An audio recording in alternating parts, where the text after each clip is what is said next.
day, racing fans, and welcome to the rFactor 2 GT Pro Series, powered by VCO Esports for round 3, and a lot of action with cars basically everywhere, fast lap times, and the best 30 GT drivers from all around the world. My name is Randy Butley, and alongside I got Lee Smith bringing all the action, and Lee, action has to happen here, right? Like on this track. Absolutely, and it's a great track as well. Virginia International, absolutely love this one. Been watching, obviously, the guys warming up for the last hour and sort of prepping themselves up for the qualifying times. Same old people at the top. We'll see whether that can change throughout. Obviously, we've got some cracking drivers throughout the sim world in rFactor 2, the very best taking part in the GT Pro Series.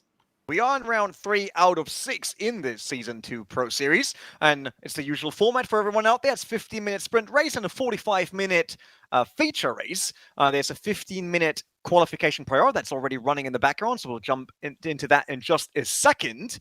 That will define the starting grid for the 50-minute race, and then in the feature race, we actually have the top 10 flipped and everyone else as they finished on the previous race. Interesting weather though, partial cloudy with 5 to 15%. That could be rain. Could be rain. That would be good. I would like that, but we'll see. It will make things a lot harder for everyone. I'm absolutely sure about that. So far, everything stayed dry in Season 2. As you can see on the calendar, Virginia International Raceway, that's where we are right now. Then we head over to Germany and the famous Nürburgring before we stop in the US for Indianapolis. And you probably spotted it already, round 6. Yeah, Spa-Francorchamps will be our last round, the final on the rFactor GT Pro Series Season 2 here. The new track that is coming to the sim in this month, actually. I was very impressed how quick people guessed that, by the way. Of just like about 3 blocks, and people had guessed it was Spa. That was impressive. I was just like, good God, the dedication. So I think it's as soon as they saw the trees, they're like, it's Spa, we know this one. Yeah, or the building. I mean, the building gave it away slightly, I would say. But let's jump into Virginia International Raceway first in the qualification. And to what will be another great race. Absolutely sure. We've got Erhan Jajovski from RHG Esports on the screen right now in his typical Corvette GT3. It's a Callaway Corvette GT3. Very successful, Jajovski and the entire team, the last races. So everyone's basically looking at them again to dominate Virginia, but we also know there can be surprises. I mean, dominate Virginia. They've got the top 3 locked out right now. I mean, they are looking to dominate. Obviously, Risto Capit, he was leading last race and had that slight error on the second to last lap, and it cost him in the end, and Jajovski went through. Just a little bit of pressure. Totally unforced error as well. Just purely the pressure of having Erhan Jajovski, his teammate and the current champion, on his rear view mirror. Cost him the place, and he ended up going down and losing. I think he ended up like 5th or 6th, didn't he, after the spin? It certainly cost him a lot of points. Obviously, Nikodem Wisniewski from the Williams team, he is way down, hasn't posted a time yet, so we're going to see whether he can get himself up there. I was watching obviously the practice. Jajovski was the fastest through practice, and you can see he's at the top of the table, only just though very close between his teammates. And there we go, as I mentioned, Wisniewski, there he is. He just posts himself a time, but he's just outside those 3 Roman Grosjean Esports drivers. Yeah, Wisniewski obviously looks at the championship. Actually, he gave us a quote earlier this season when we talked to the drivers and asked them for how Season 1 was and what they're actually planning for Season 2. And Nikodem Wisniewski said that he wants to fight for the championship title.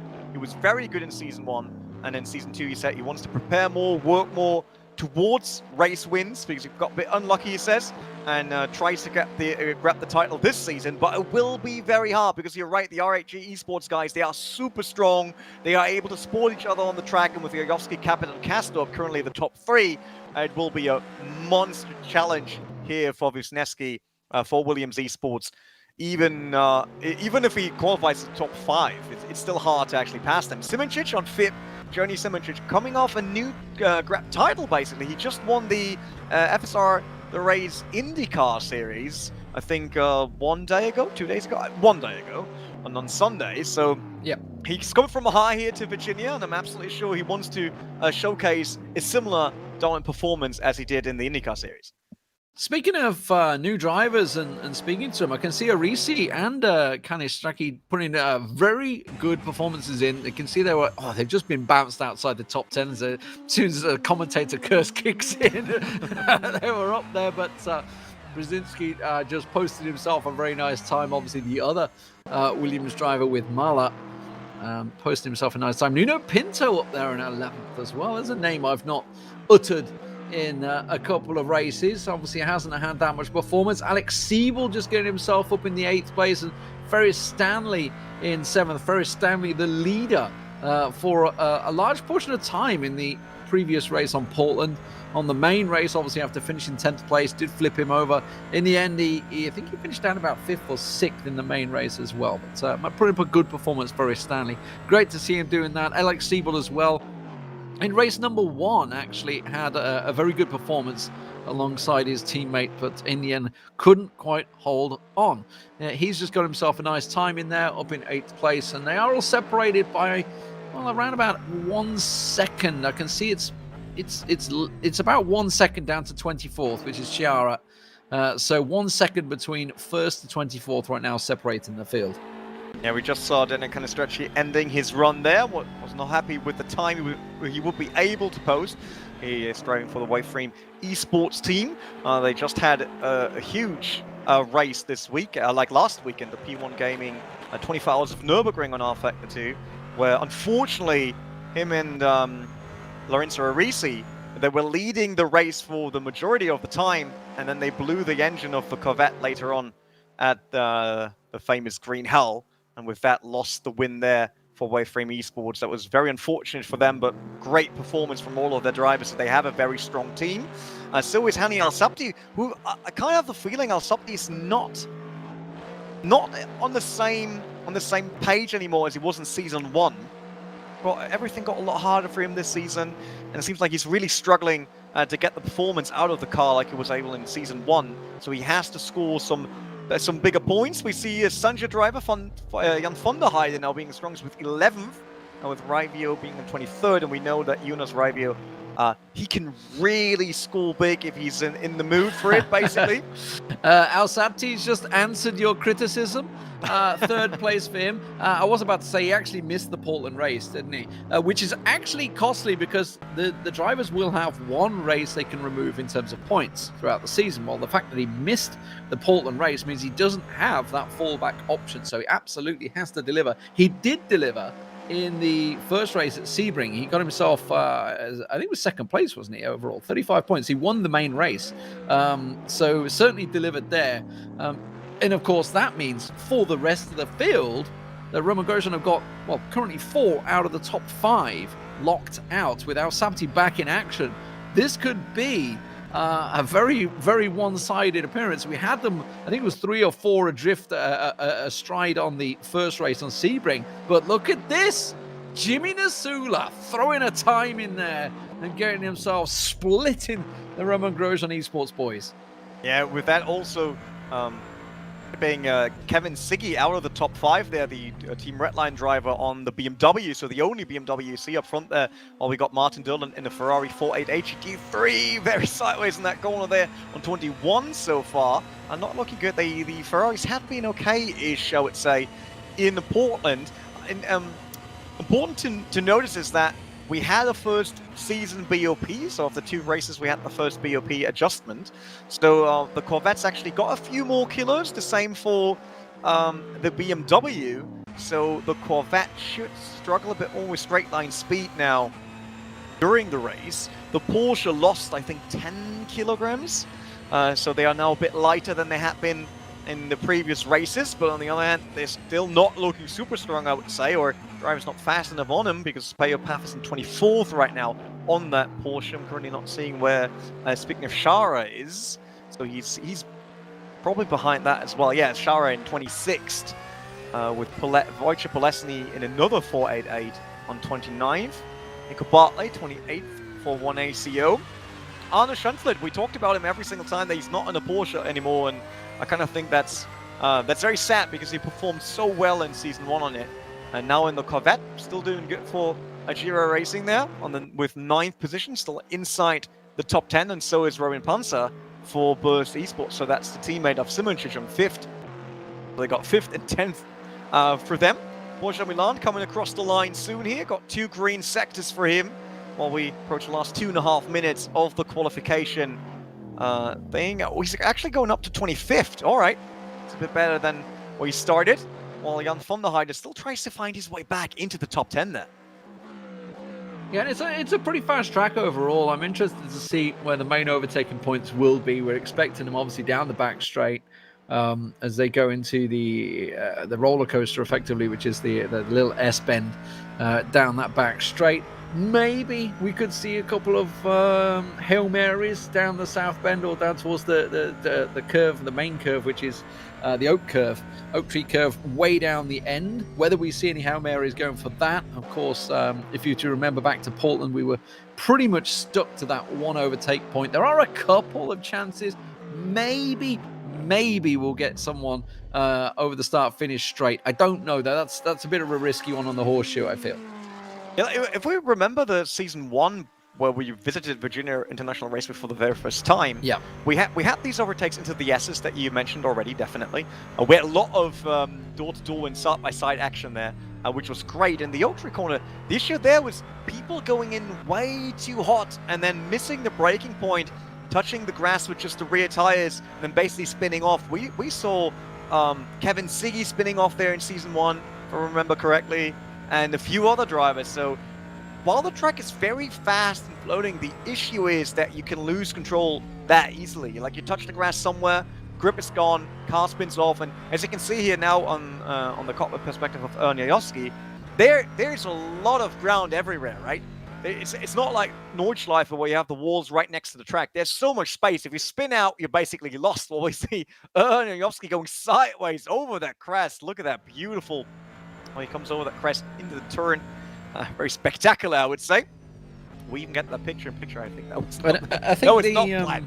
The biggest issue as well with the horseshoe, just after the start-finish, is the fact that, yeah, you can maybe get up the inside, but the problem is you're on the outside for the next 4 corners. So it's if you're not in position ahead of the car, you're never going to hold that place, which is probably where that one's not going to be really viable. But we can see we're just 10 seconds left of the qualifying. Risto Capit currently leading the field by, what is that? It's more than 9,000. So it's 9. It's a lot. no, 9,000. So it is 9,000. So I have eyes. It's good. So it is going to be Roman Grosjean Esports that will lock it out. Risto Capit and Jajovski and Yuri Kastorp getting himself 1, 2, and 3. Nikita Wisniewski has got a lot of work to do to try and carve his way through that field. Obviously, he's currently 2nd in the championship, so he's certainly the one to watch as we get into the sprint race. Top 10, well, Arnie Schunflet is going to be down there in that 10th place. We'll see whether they can make a difference. Who is the highest? I guess Kevin Siggy in the BMW will be the highest finisher for the non-Corvettes, as you mentioned, with the changes. So there is the confirmations on your screen. It's definitely looking good. Also, Sancho, they now made up a lot of positions. We see Jan van der Heijden 9th, and I think his teammate, Jonas Raivio, he made it to 11th. So that's looking good for Sancho, that are basically new into the GT Pro Series. Also, Simoncic, without his teammate around him as a support. I didn't saw Michi higher today. Oh, he is 19th. All right. Just quickly checking where I lost him because we didn't talk about him at all. Jakub Brzezinski for the Mahler Racing Team, only in 14th. He will not be happy about that. Lorenzo Risi, obviously coming up from the GT Challenge Season 1. So he's doing very well so far in the Pro. Ferris Stanley, 15th, now that he ditched the AMG Mercedes from Season 1 for the Corvette. Doing a lot better. Both Evolution Motorsport cars right next to each other with Dennis Jordan and Alex Siebel. Yeah, absolutely. It's great to see Arisi up there. You know, obviously we had the chats with them in the week, so we've sort of had a couple of words with them. It's great to see that they are starting to deliver. You know, obviously their goals coming into this from the Challenger. You know, you're always going to have these lofty hopes that you can get into that top 10, but, you know, they're both realistic. They're both grounded. Talking about, you know, top 15, top 20. That's what they're sort of looking towards. And that's where they're delivering right now. You can see Arisi is going to be starting out in 13th place. It's a great position for him to be in his very first GT Pro Series. Yeah, definitely. Go back. We got the info for round by round prize money. Just to remind everyone that there's obviously money on the line in each and every race, and then there's the championship prize pool at the end with 3,000 euros on top for the first. So you probably made some bucks already with the race wins if you're the champion, and then there's another sweet 3,000 on top. Of course, we also now introduced the fastest lap in sprint and main race as additional payment. So pretty sure that drivers will appreciate that, and we'll see them racing for all of that and additional prizes like the Fanatec steering wheels, obviously brought to you by Fanatec, one of the sponsors of the series. And then for the champion, a full setup for his home rig. So you can't definitely not complain about that. That's for sure. And I see the cars in the background already lining up for the pace lap before we get the sprint race underway here. So let's have a quick look once again at the grid. Obviously, Risto Kappet, he will start the race for us with his team at Erhan Jajovski right next to him, and then Yuri Kastor before there's a first non-RAG Esports driver, which is Wisniewski on his Corvette. Jimmy Nisulov for Satellite Racing, super strong in fifth. I think he will be very proud of that. Johnny Simic at 6th, then Halsapti and Siggy. Siggy, the quickest non-Porsche, non-Corvette driver. Jan von der Heide and Arne Schoenfeld, that's the top 10. Yeah, and to give these guys some love, you know, we always love to support the drivers as best we can. A lot of these drivers, if you want their first-person view to have a multi-stream setup going on, I can see that Yuri is streaming, Yuri Kastorp. I can see Risto Kapit's on there as well. Michi Hoyer's going in there, Nuno Pinto. Basically, everyone that's sort of taking part has got themselves set up in their rig and ready to drive and ready to race. Obviously, don't interrupt them. They're not probably going to interact with you in chat because they're pretty focused on the race. They should be. But it's great to go. Feel free to get in there, drop them a follow, and give yourself a perspective of just how damn good these guys are at this game. You know, in terms of sim racing capabilities, a lot of them have started to, apply their trade effectively in real life as well. It's great to see Rudy Van Buren doing very well, although didn't have the greatest result the weekend that he was hoping for. But, you know, it's great to see these guys that can make that transition, and that's obviously what the lofty goal of most of these drivers are. But what a fantastic lineup. I know that certainly Roman Grosjean Esports are going to be happy about this front three lockout. It looks fantastic when they're all in the liveries like this. We should probably make it a rule like they can only win if Roman Grosjean is actually on the stream and interacting with everyone. If he's not, then they all get they get 0 DQ'd. points. Yeah, 0 points for everyone. Then we just start the race behind them.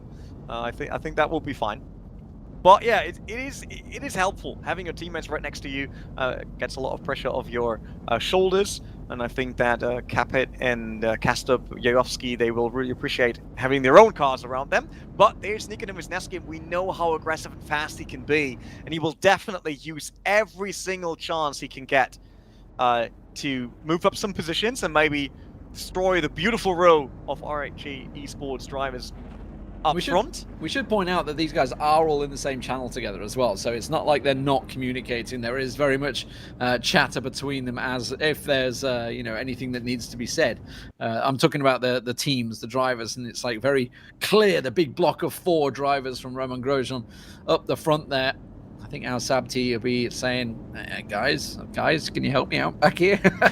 That is 7th, but he's certainly going to be capable of doing it himself as we set ourselves up down the hill. It's very interesting, the elevations on this track. It's quite a high hill, downhill, uphill on the S's. It's really can be quite tricky in some spots. It definitely is, and it adds a lot to the driving as well. Like, most drivers really like tracks with a lot of elevation changes, and since we talked about different cars in the BOP already, and I can obviously see that channel is talking about it as well,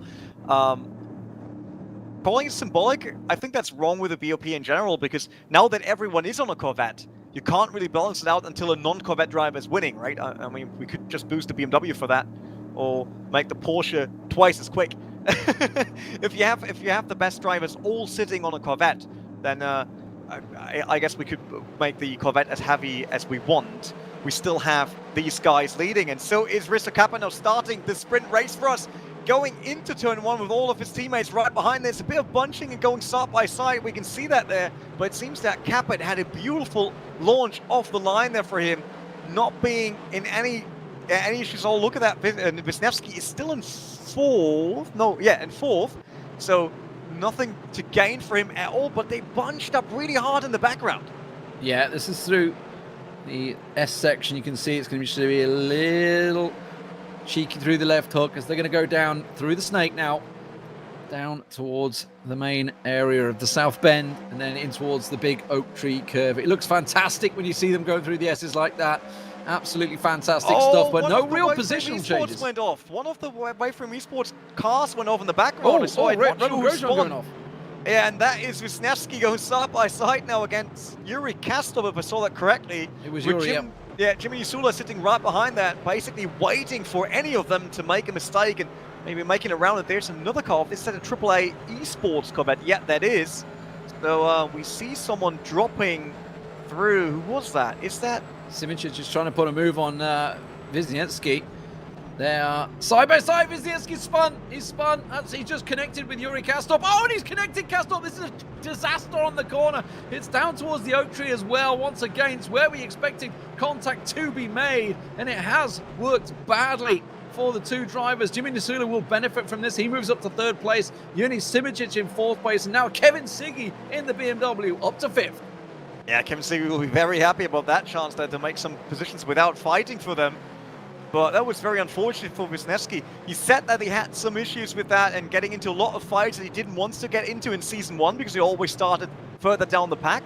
He said, if I get further up, then I don't have to fight that hard and I don't spin that much. But unfortunately, it didn't work out for him here in Virginia so far. We see the two Sancho cars right behind each other. It's Van der Heide in the front and Ravio in the back. They can work through that field now, but they got Kevin Siggy in front of them, and we know how good Kevin Siggy can defend his position. We saw that in Portland, but the BMW was definitely not up to pace, and he had to defend from lap 1 to the last one.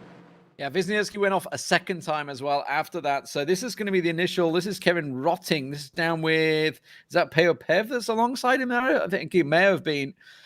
Kevin Rotting going off on the replay. But yeah, Wisniewski went off again after what we saw on the screen. So he's way down, unfortunately, in the field, down into 27th now. So that is his race pretty much done, barring anything immaculate, effectively.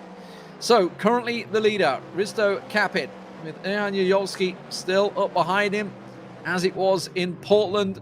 We'll see whether that holds station, because Jajovski is putting a lot of pressure on him. Further down the field, Jimmy Nisula in third place, Simic in fourth now, Siggy in fifth, and the two Sanchos, both Jan van der Heide and Yunus Ravio. Yunus Ravio doing very well in the championship currently right now in fourth place. Would love to be able to get himself some big points on the board here.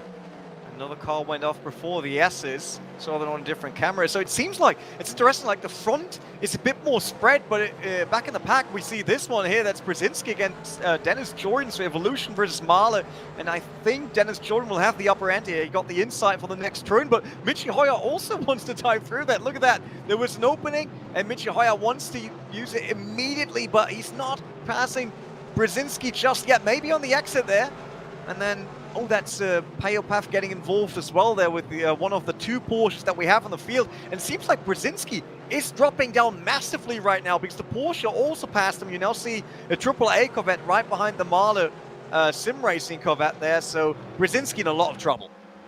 Yeah, there was a bit of pressure on Kevin Siggy as well. They tried to put a move on him. Jan van der Heide did, but as we talked about at the start of the show, you know, if you're going into the after the start finish straight, that corner on the horseshoe, you are going to be on the outside. If you try and dive that inside dive, it's generally not going to work out, and that's exactly what happened. Kevin Siggy got himself positioned back on track, gets himself back in the front of them. There is a bit of a pack forming behind the two Sanchos, actually, so keep your eye on that. That's from about 6th down to about 12th there, with Yuri Kastorp at the back of that pack behind Ferris Stanley once again. So definitely starting to look to make some action. Speaking of that, I say that Yuri Kastorp is making the move, going past Ferris Stanley, and he's going to dive in the inside again.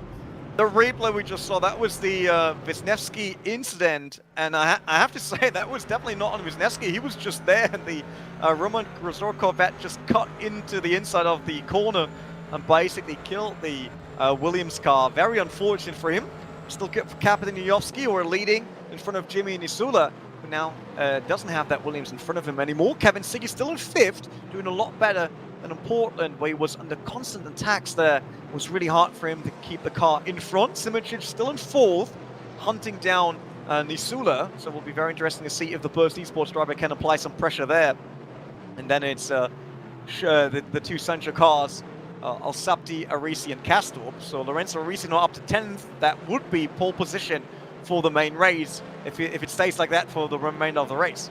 Yeah, but I think Yuri Kastorp's got something to prove here. Obviously, after the spin, he's dispatched of Ferris Stanley, easily passed him, and now closing that gap on Lorenzo Arisi. Like I say, that's Kevin Siggy that's kind of like the blockade, effectively, of this group. And Yuri Kastorp is slowly closing on this pack of 5 cars to try and get himself back in place. But a great drive from Arisi to see him up in 10th.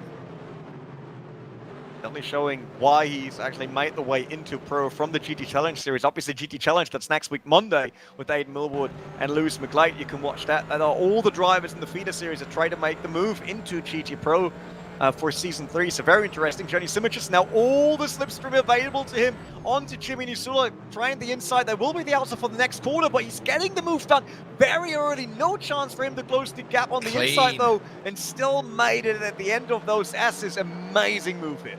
Yeah, super clean move as well. Credit to Jimmy Nisula, making sure he didn't turn in too heavily and clipping the back end of Kevin Siggy. Could easily have gone wrong. This is back down near the start, I believe. This is way down in the pack as well. This is the meat and grind of it. You can see that's Brzezinski ahead of him as well. There's the Porsche getting very bumpy and sending Daniel off. And there goes Brzezinski on the replay. Yeah, there was a contact with Payopath, I think that was. And then Canistracci. Did he got a bump from the back, though? I think he got bumped and lost his rear wing there, so basically race over for him. Very unfortunate. A lot of things changed. We saw that Peter Bielak for Williams Esports. He's already out of business, basically. Daniel Canistracci also a DNF. And then Jakub Brzezinski, after the issues we saw there, where he dropped down. I'm not sure if he had any damage. He started 13th and he's now in 28th. So not good at all. No, not good. Not good at all, that's for sure. But what is good is the front two. Risto Capit and Jajovski still continuing to deliver.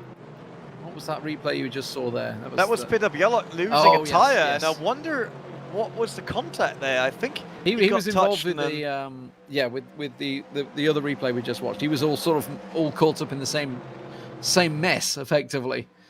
It's not looking good right now for Williams Esports, with Peter Bielak being out already, Nikodem Wisniewski only in 26th, and Brzezinski Formal in 28th. Alsapti is passed, by the way. Alsapti, you can see him on your screen there. He has managed to get past Lorenzo Arisi. So tell a lie. I'm mixing up my Roman Grosjean Esports. He's actually the sandwich, the meat between two breads of Alsapti and Kastorp at the moment. But the main part is that Kastorp is back now on his rear wing, where he was 2 seconds adrift alongside Ferris Stanley. He's actually made up that 2-second gap, which is very impressive in the short time that we've had. There's now still 5 minutes remaining. More importantly, Yuri Kastorp, we know if he gets that pole position start, bearing in mind, obviously, he was flipping on the sprint into the main 45-minute race. If he can get that 10th place, it's going to be very hard to take it from him. Definitely, he will do everything to keep it that way, that's for sure. Risto Capit still in the lead, started first, and still in front of Erhan Jajovski, his teammate. So these two didn't change a single position so far, while we see Nikodem Wisniewski pulling into the pits, actually. So probably his race will be over as well. I wonder what happened there. Not really fast. Let's look into the group. Nuno Pinto, he went from 21st to 17th. Obviously, a lot of people dropped out there, so they all gained positions. Michi Hoyak only in 15th. Here chasing down Dennis Jordan, and then it's Alex Siebel, so that are both Evolution Motorsports cars, the 11 and the 25. And then it's Ferris Stanley, that's the red Corvette you see in the distance. Well, Erhan Jajovski's now trying against his teammate, against Risto Capit, and it seems like Risto will away the lead here. Oh, Jajovski a bit slidey through the assist, but managing to hold on to it, and he's our new leader. Just carrying out a little bit too much speed, but managed to get away with it, as you say. Really nicely done. Still going a little bit sideways there, so he's managing to blast on through. We'll see what he can post now. Obviously was the one of the fastest in practice and qualifying. That does mean that obviously he's going to get past Risto. He's currently the championship leader as well. So was the first person to finish the sprint race and the main race first place. So a fantastic performance from Jajovski last week. So he's looking to retain his title. We're still only coming into the halfway marker, of course, but already throwing the marker down to everybody else in the field. Yeah, that's true. Jajovski is one of those names you will always hear when it's about grabbing a championship and actually becoming the title winner. Well, we see Kevin Sigge right now. He seems a lot closer to Jimmy Nisula right now, but also Jan von der Heide is pushing from the back, so this will not be easy at all for the Redline BMW. Seeing that's Jimmy Nisula in front of him, and then right behind, that's Jan von der Heide for Sancho. So we had these issues with the, well, it's not issues, but challenges for the pro drivers last season as well. With this championship being so close in terms of times and performance, if you want to make a move, you have to be sure it actually works out, because otherwise you might drop 1 or even 2 positions. Yeah, Rene, I think we're going to have to be keeping our eye on Yuri Kastorp. He's very much on the back end of Lorenzo Risi. Obviously, with 3 minutes to go, not even that now, 2.5 minutes. Oh, as I say that, Sigge is looking to make the move. Has he got the drive to get through? It looks like he has. And he gets in past Jimmy Nisula. Nisula's starting to go backwards here. Obviously, Simicic passed him once already. Going to be a little unhappy with that. But the BMW making a move and taking a Corvette in the top 5. That's massive. Yeah, great move here by Kevin Sigge, especially since Portland was all about defending, and now it seems that the BMW is running a lot better for him here after the BOP in Virginia. But what happened here to Brzezinski? We saw him a bit like wiggling left and right, and then all of a sudden he really drops some performance. Look at that. He's not keeping the car on the tarmac anymore. Then he spins out, nearly hitting, what was that? That was one of the 1ACO cars. There was another 1ACO car in the grass. So, wonder what really happened, if he put a touch from the back or something went wrong with his wheel maybe. Sapti very close to Schönflit there, almost collecting him. Almost brake checking, if anything. Arisi is getting right on his bumper as well. I feel like they're going to try and make a move here. 1.5 minutes.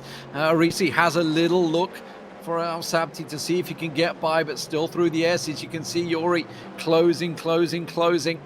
There's running out of time with a minute left on the clock. They're going to have one more lap.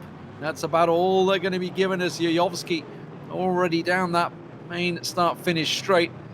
He's going to be looking to try and make this move. He's got it. He's got to go for it. It's now or never for Kastorp. He's either going to be starting 11th or he's going to be starting in 1st.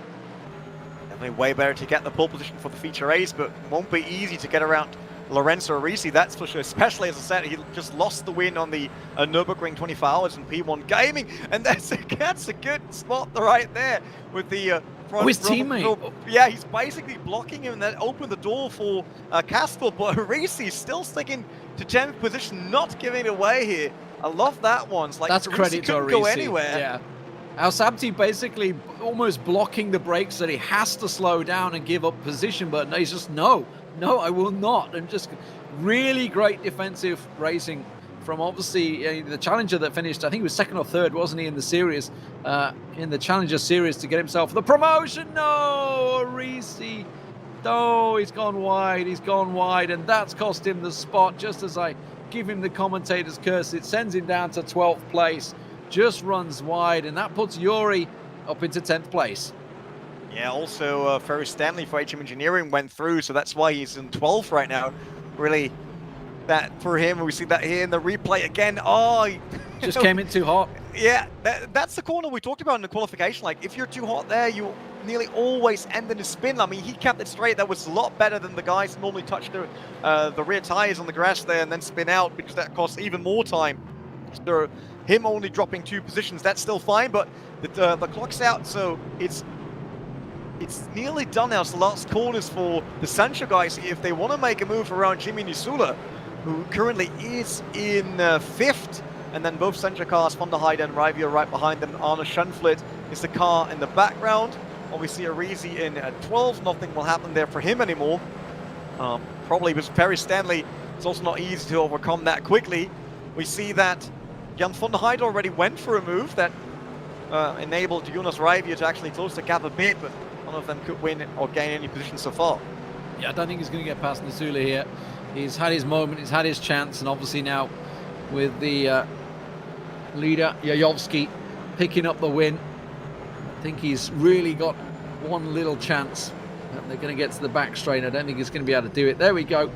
Race coming through. What a great result for Jajovski. I mean, he's just proved how dominant he can be. Obviously, there was a little bit of contact in there. Obviously, we'll leave that to the stewards about Nikodem Wisniewski. He's going to be down in 27th, unfortunately. We'll be able to conclude the race and obviously collect his points. But yeah, considering for Nikodem, I think he had a pretty rough result in Portland. This is one that he really wanted to try and pick up. It was a 16th place in the sprint race, now a 27th. Definitely not going to be great for him.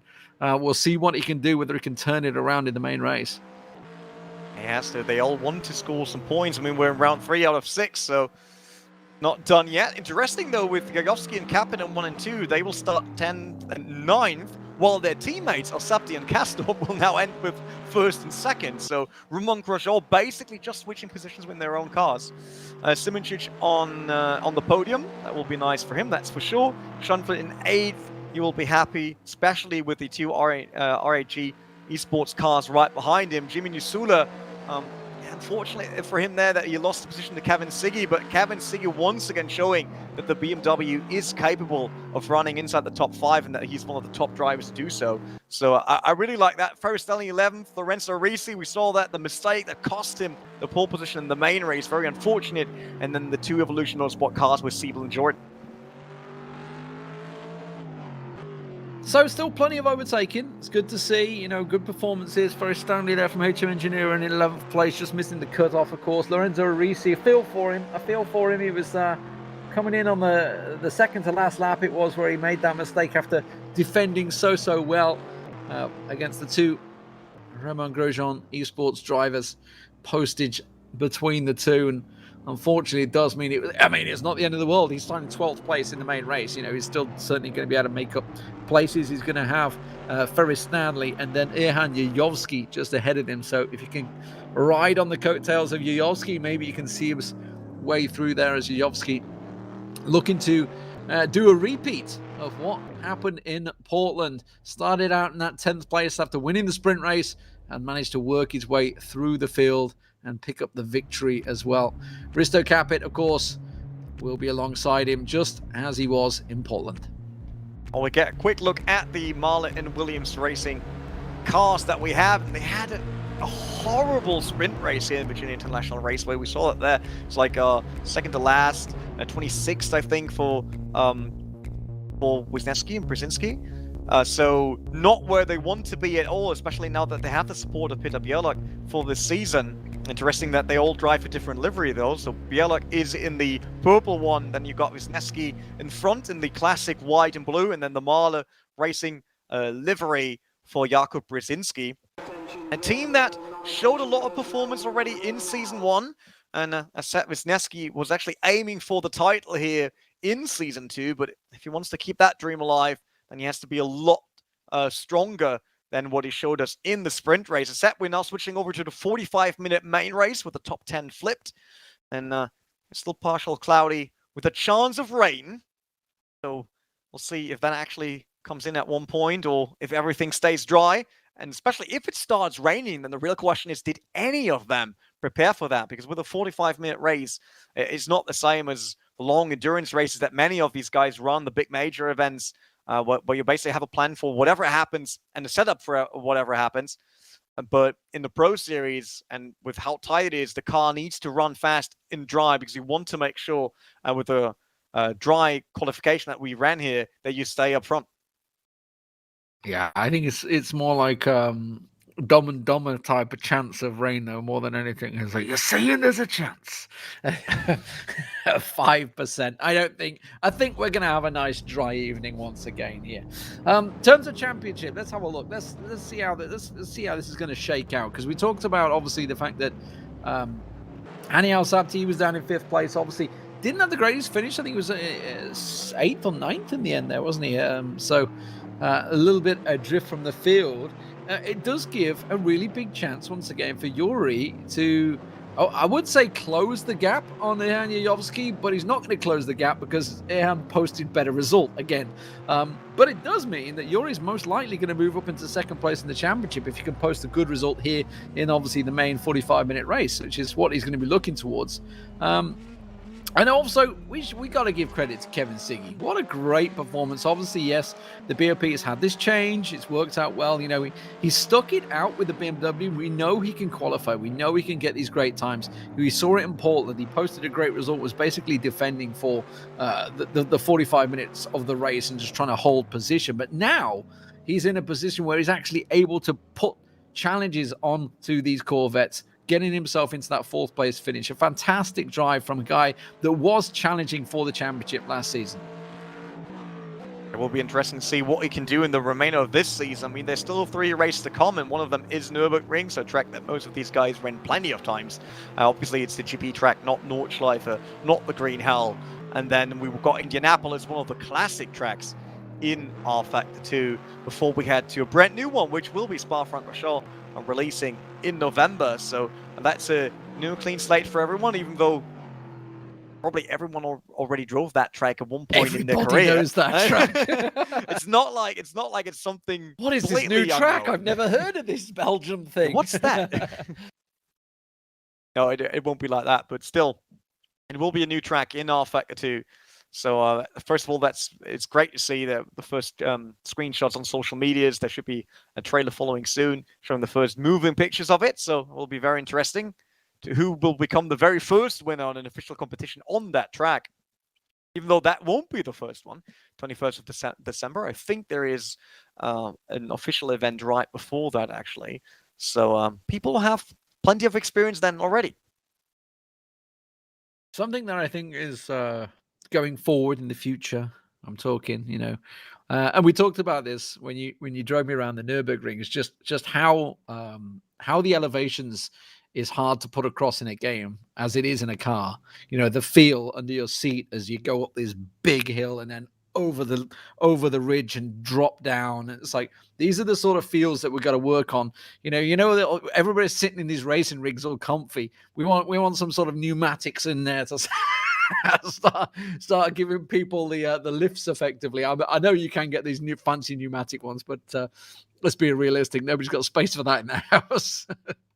Oh, you never know what people nowadays have. So, well, I mean, with the likes of Jensen Button and co all getting involved, then yeah, they probably have. But I don't think your average Joe's got this sort of stuff. But yeah, these are things obviously going forward. But you know, sim racing has really gained a lot of attraction, obviously, over the COVID year that has been 2020, and going forward, I don't see it changing. So it's great to see people getting involved. I know we still see people coming into the challenge, sort of saying, "Is this on PC? Is this thing?" Obviously, there's people showing interest in getting themselves involved in these tournaments. And if you want to get involved, obviously, the Challenger Series is where you got to start off to get into these drivers. These are not guys that have just turned up overnight. These have been doing this for years and years and very much practiced at their craft effectively to become the very best rFactor 2 sim drivers.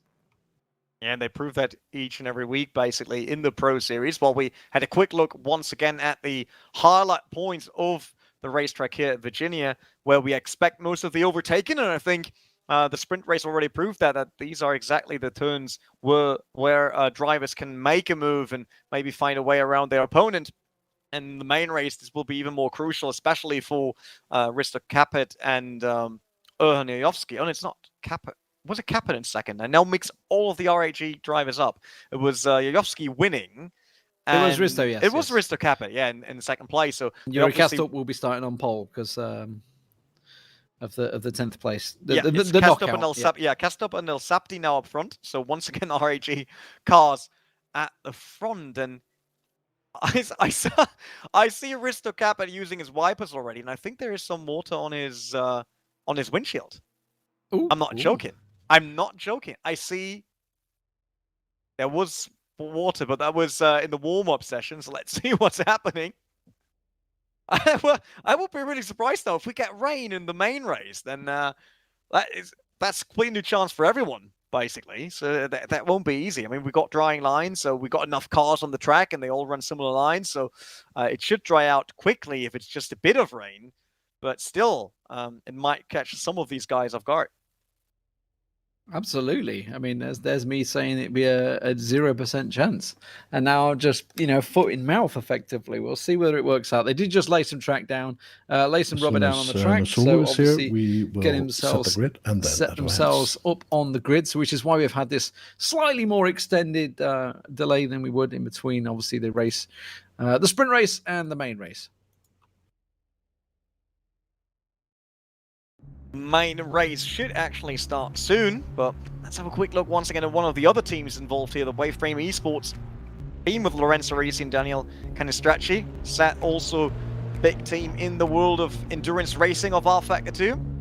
They were unlucky here in the sprint race.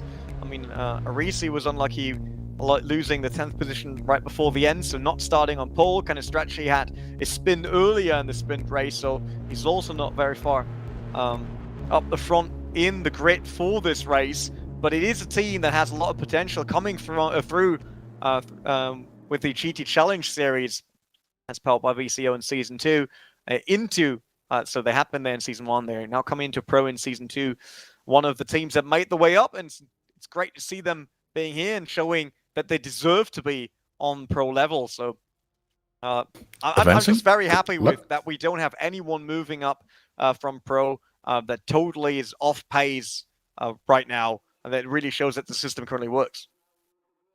Absolutely. You don't want them to come up and be, seconds adrift effectively. And I don't think that's ever really going to be the chance. Like even the gaps between them is really just practicing your racecraft effectively with the very best out there, and just learning the moves, getting to know, if anything, that's one of the big parts. Like once you've drove a season with somebody, you kind of, especially if you've been fighting with them, you kind of get a feel of like, okay, I know he's going to try and make the move on this corner because that's the style of driver he is. So you've got to learn that field obviously around you. But things are getting underway here. So as you see, it is going to be Yuri Kastorp and Al Sabti up at the front there, back down. Siebel and Jordan, they were obviously had a great race on Sebring in the Evolution Motorsports, but they are down in 13th and 14th right now. And Pev, I think, the leading Porsche in 15th place. Yeah, he's in 16th, I actually think he will start on with the Porsche. Yeah, Michi Hoyer should be in 15th. We see Porsche Milan 1 ACO not really super strong in the sprint race. Cedar Vaya for Sancho, that's the third Sancho car. Then speaking of Shara, also not as successful the Porsche as he thought he will be in Season 2. Robin Ponsard, 25th. And then Kevin Rotting, AAA Esports, obviously lost or shared a lot of drivers with RHG Esports. So AAA Esports was one of the main winning teams in Season 1. Now it is RHG. Peter Bielak, he will start last with Canestracci next to him. So both of these drivers were DNF'd in race 1, and we just talked about Waveframe Esports, a bit unlucky there in the sprint race. So let's see if they can make it up in the main race. 45 minutes, that gives a lot more time to actually dial in, make the moves, and try to climb up the ladder. But for that, they also need a good start, and we saw that in the sprint race. It can get a bit chaotic, although I have to say, Season 2 and the start so far, it was always very, very safe and clean. And in fairness on this, especially on on Virginia, as opposed to Portland, actually, the very first corner, obviously, as you come into it on the horseshoe, generally, we saw in the sprint race that nobody's really making moves there because you're going to be on the outside. If you're on the inside, you're going to be on the outside for the next 4 corners. So it's all a case of getting yourself in a perfect position, then maybe start to edge for your position down the snake. And then obviously as you get down towards South End and the Oak Curve where we saw quite a few drivers going off, that's where we're going to start to see the main moves, even on the first lap, because it's just all about getting in that big position, whereas opposed to, say, Portland, where we were in the previous race, obviously the big corner was that start-finish straight corner, so everybody looking to make the moves there. But here we go. We can see them setting themselves up, and as we mentioned, it is going to be once again locked out by the Roman Grosjean Esports guys. This time, though, Kastorp and Al Sabti, and they're going to be two that are going to be very hard to move, I feel, from that front grid. we're going to be looking towards Erhan Jajovski, obviously starting out down in 10th position. He was the winner of the sprint race. Can he do it again? Can he win this 45-minute main race and work his way to the front once again? Jakub Brzezinski, a bit tad late, I would say. Not sure if actually was behind his wheel, but he's now trying to catch up to the rest of the grid, because there is a gap now in the starting order. You can see that now on the TV shot on your left, probably, because that's not how it should be, that's for sure. So he tries to catch up, get back into that, otherwise he will start from last, but that will be a huge gap for him to overcome, even though we're now on a slightly longer race with 45 minutes. That might still be way too long. We just heard his engine was off. Brzezinski's engine was off. He probably couldn't find the right button to actually start it again. Oh, what's happening? What's happening? This is not on my pad. Where's my keyboard? Does he make it though? I mean, we see Castor and the race director just set the driver should bunch up now. Jan van der Heide also not on the grid. He's currently in the pits, so I don't know what happened there. Got his right warming up tires. Jakub Brzezinski will definitely have the hottest tires coming there. They are certainly bunched up. Look at Schunflet. He's basically on the rear end of Castor, ready and waiting to go. He is just hugging it, as well as Al Sabti. He doesn't want to let anyone pass as they try and get themselves up. And here we go. Looks like we are live for the main race. Castor obviously going to be in the lead. Al Sabti has managed to get himself into a good position here. And Yunus Ravio sneaking around the outside. That's going to give him the inside position on the next couple of corners as well. So he's going to sweep his way through into third. Yeah, that was a strong start there. He went around the outside of Arne Schunfler from Majura Racing, and with that, Sancho is moving up one position. We still have Simic right behind him, and then Kevin Siggy on the BMW. Jajovski and Capet still... oh, they're not 10th anymore. Alex Siebel's in 10th. Jajovski up to 9th. Capet up to 8th. Something happened there. There was a touch between the Porsche and the AAA Corvette in the background. I think there was Payo Path, and probably who dropped down the order there. Was that Kevin Rotting again? Yes. So Kevin Rotting spun out already. Great start for Alex Siebel, though, down in 13th place, up to 10th already. Meanwhile, his teammate Dennis Jordan, who was alongside, he was back into 15th. So really a fantastic launching start for him there, as I see cars flying everywhere. Yeah, I think that was on Payo Path that we saw him trying to position that Porsche on the inside. There was not much space, and I think he touched the other car there, spun it around. I'll probably see that in the replay again. He's now next to, I guess that should be Wojciech Polesny. That's Sedlacek. That's Sedlacek, and then it's Dolan in the background of them. That's Shara and Pav next to each other, and then in between, that's Nico Barclay. So the car that we have in front now with Wojciech Polesny first, and that was a Sunshine Corvette coming in there sideways. All kind of trouble now in the back of the pack. What was that? Yeah, that's caused all manner of trouble. It's got very messy down here.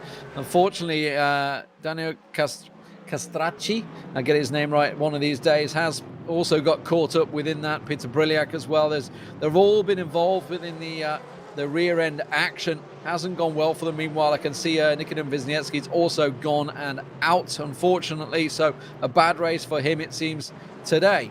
Further up the field, Jajovski has got himself that 9th position, of course, still on the heels of Aristo Capet, who we saw making some fantastic overtakes previously on Portland. We'll see whether he can do it once again as they try and push forward. But Alex Siebel, that 10th place, gaining 3 places on the start, starting to chase the back end of Jajovski. Yeah, he gained 2, I think. I think he started in 12th. 13th he was here. No, 12th, actually. The program says 12th. I think his teammate is 13th. Well, everyone's a bit white there over the grass. Just be aware of that. At Nürburgring, you have to pay the grass if you run over it. Alsepti, Castor, Rivio, that's the top 3 right now, with Arne Schunflet looking at a podium spot, while being chased down by Johnny Simicic, and then Siggy and Jimmy Nisula, who shows us a great race so far overall here. Is that Yuri Kastov going for the inside now against Hani Alsapti? Siggy, oh! That will be done right before the corner, so Yuri Kastov, our new leader, will Kevin Siggy... Oh, he's fighting hard right now with Johnny Simicic. Yeah. He just tried to send a dive up there and almost outbrained Simicic, but he wasn't having any of it. Didn't move his defensive line, just stayed the course as Siggy really trying to send him one way or the other, but didn't work out this time around. Siggy keeping the pressure on. Meanwhile, look at this. You can see Arne And Ravio under pressure. Is he got enough to try and get around the outside? He should. And he's going to have the left-hander on the inside, but he can't quite hold it out there. And it looks like Yunus Ravio will be able to hold position. He's sticking to it, even though he will have more pressure the longer the race takes, probably, because I can't see Simic and Schoenfeld not trying to make a move. While we get one of the replays, I think that is Wisniewski. Yep. He's just touching the grass, spinning the car around, then he's off. By the way, that house is not for sale right now if you really want to move to Virginia International Raceway. It's not one of the options. But yeah, that was all on him there. He misjudged the braking point, went a bit too hot, trying to make a move around the outside, and then basically ran out of tarmac there. It is a common problem, especially on here. And it's actually not the normal curve that you do it. Kevin Siggy, once again, you can see him just having a little peek on Yuni Simicic, but not able to make it work. And it's starting to stack up a little bit behind, I would say, Yunus Ravio. I'd say more Schoenfeld than anything else is where the queue's starting. And that's where everybody's looking. Simicic trying to make his move. Siggy trying to make the move on Simicic. Nisula sitting, waiting patiently behind alongside Risto Kappa and Jajovski. They're just waiting eagerly for their moment to pass. Meanwhile, in the background, I just saw Lorenzo Arisi having a little peek on Ferris Stanley there. Yeah, he definitely wants to make that move, trying to get closer to the RHE boys, because there's Ferris Stanley and then Alex Siebel between them.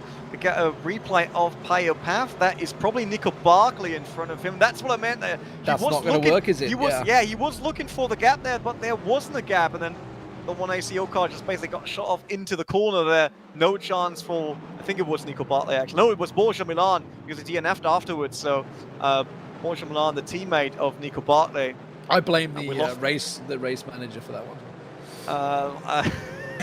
I'm not sure how much influence I had on that one, because I can tell you that was definitely not a gap. That one didn't exist, and it probably also didn't exist in any other dimension. Look, the Porsches have a much smaller bonnet than the Corvettes, so he just assumed that it could fit through there. No, we're not going to give that one either. Okay. Yep.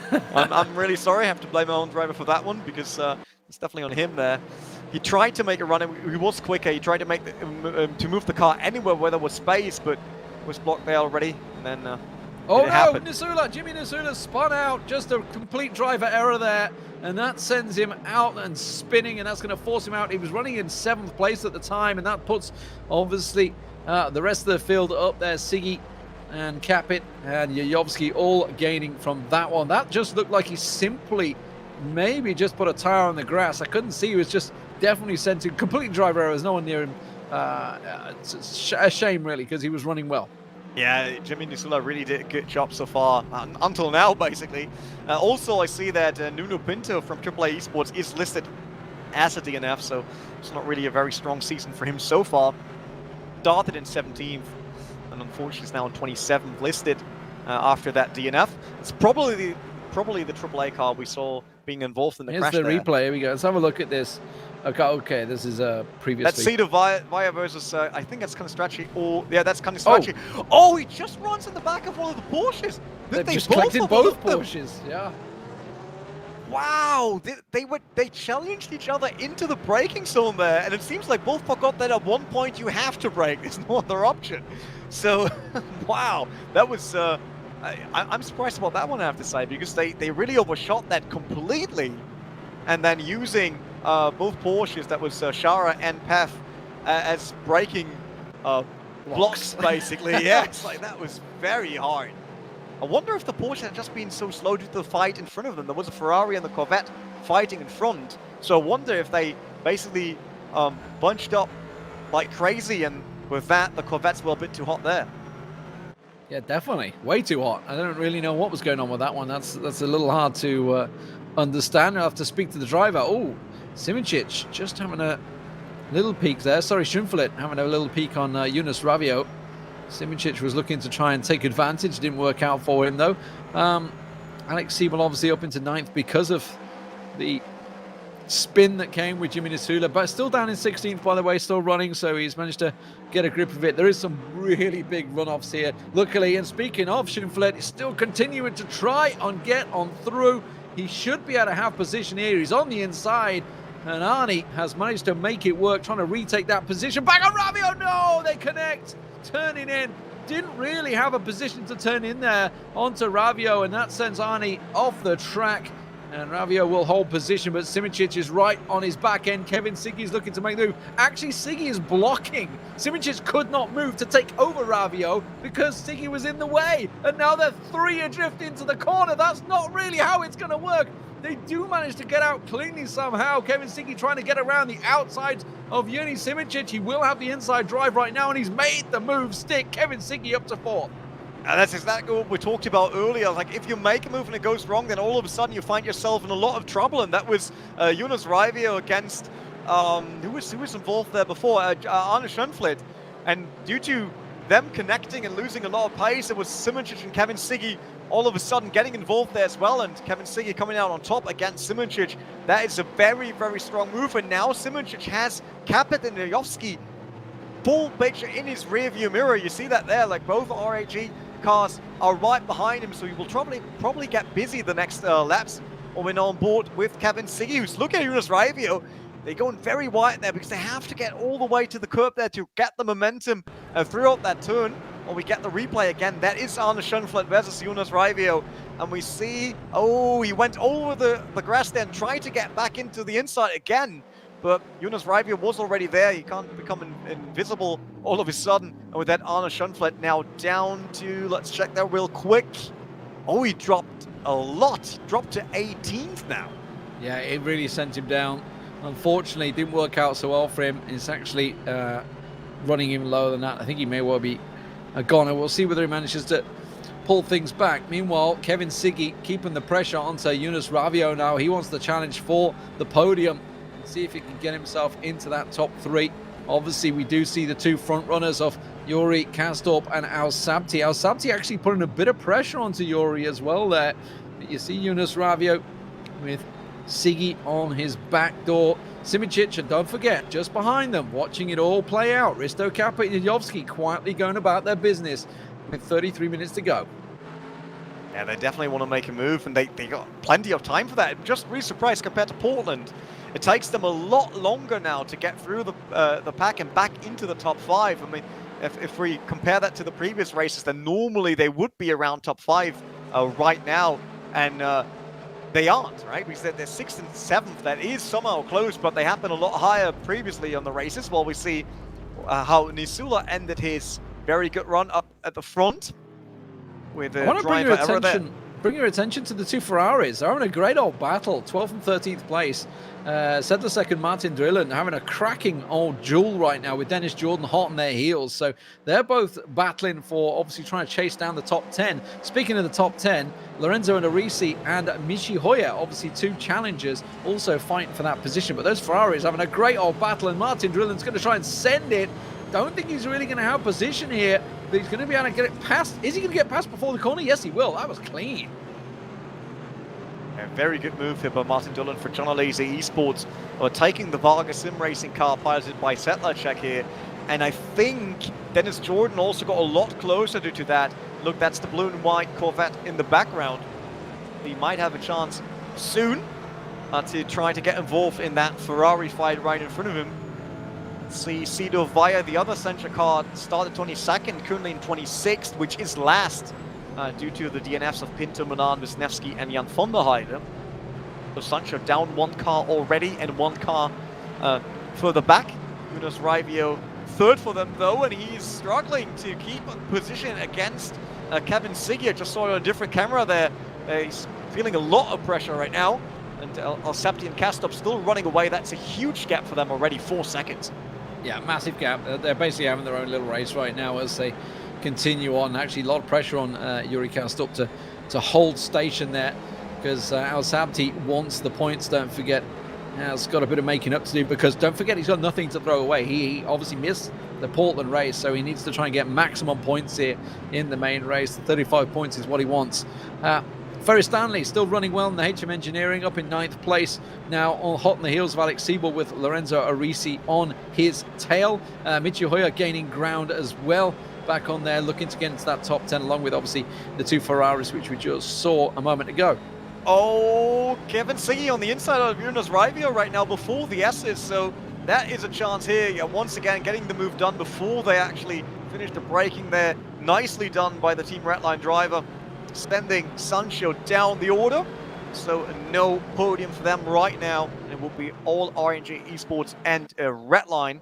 Kevin Siggy, who's really scoring big on this BMW every single race. The BMW received, I think, 5 kilograms after the BOP, so it also got a lot heavier, while the Porsche and Ferrari, I think Ferrari stayed, Porsche lost a bit of kilograms. So we'll see how that plays out further down. Siggy, 4 positions he won so far. Really doing well right now. Alex Siebel in 8th with 5 positions, also strong. Durland on 12 for 7. That's really, really good for them. We see Jimmy Nisulop has lost 9 after his spin early on. And Michi Hoyer now close to the top 10 as well. Yeah, posting some very consistent fast laps as well, Kevin Siggy. So looking very good to get into that podium. It's great to see that Kevin now in that BMW can make these moves and manage to try and get a move past them. Yunus Ravio is going to try and settle himself back down, though, because Yuni Simic behind him is looking for that gap, but he's got to be more worried about the two. Roman Grosjean, Esports, Risto Capit, and Jajovski starting to feel the tyres warming up nicely. 30-minute clock passed, and now they want to try and work their way in towards that top 5. And we'll see if the Corvette loses a lot of pace later on, because now with the added weight, it should have helped them a bit at the start, because it was more load on the tyres. We'll see a change for the lead now. Subdi overtaking Castor into the S's, just like everything else. And we see Simic side by side with Yunus Ravio on the same corner in the background. So the Burst Esports IndyCar R32 champion here from FSR trying to make a move, and he lost a bit of time again. So Capit and Jajovski closed that gap, but he was side by side with Yunus Ravio. Yunus once again able to defend his 4th position. Doesn't want to lose another one after Kevin Siggy passed him a lap earlier. It'll be very interesting to see how long Simic takes now to get back onto Ravio again, or if Capit and Jajovski will be a bit quicker there and make a move themselves. See the replay from that. That's Simic in front. That is Yunus Ravio. So he wants to make the same move Kevin Siggy did, but he couldn't force the way through there. He was not as strong on the brakes as he thought he will be. And then on the left-hander, he had to give it back to Yunus Ravio. Great performance there. Yeah, and that obviously move for Al Sabti to take the lead is fantastic. We've seen he's been hot on the heels of Yuri Kastorp the whole race, and now Al Sabti wants to try and stretch himself, like we said. Missing Portland, it's a big deal. It means he hasn't got any of those fallback options. If you're unaware, what I mean is the 6 races throughout the season, and the drivers can choose to remove one of those races to obviously equalize their points as best they can. Maybe there's something where they've had a crash or DNF, or for Al Sabti's purposes was unable to take part in that race. So it's great to see he's got himself in the lead right now, although Yuri doesn't look like he wants to give it up too easily. Kevin Siggy is trying to get a gap on Yunus Ravio, but he's struggling a little bit. But it's great to see that BMW, as you say, starting to stretch its legs. As I say, Yuri doesn't want to give it up. He absolutely is going to keep trying on Al Sabti, but Al Sabti manages to hold on for now. It's great that these guys are racing each other for the lead here and not just chilling out there at the front. I really, really appreciate that move from Romain Grosjean Esports. We'll see Simic. She had a quick look up the inside of Yunus Ravio, but not really in a spot there to launch an attack. Let's see, Lorenzo Arisi still running strong there, started 11th, now in 10th. Ferris Stanley will also be happy. Is Arisi there on the back? Yeah, Ferris Stanley and Lorenzo Arisi, they are side by side going into the right-hander. Well, they got Alex Siebel right in front of them. So a lot of these two-way battles right now, that's the Bell I was just talking about. That was Lorenzo Arisi against Ferris Stanley. Well, we'll see Haniel Sabdi from the inside. Look at the rear view mirror. That looks amazing. See the car approaching, and then, yep, they touch real quick. It was that tiny touch that cost Yuri Kastorp all that momentum going forward. And with that, Al Sabdi was able to remain the lead. Just about. Very, very close between them.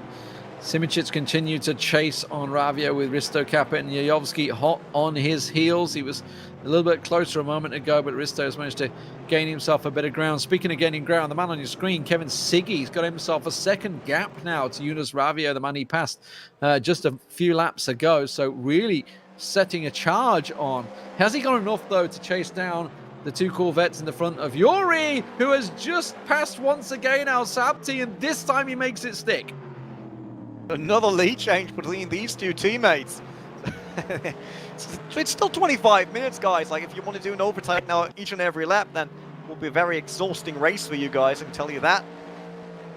A bit further down the pack, Cedo Via is still all the way back, and that is a Waveframe Esports car in front of him. I wonder where that's coming from.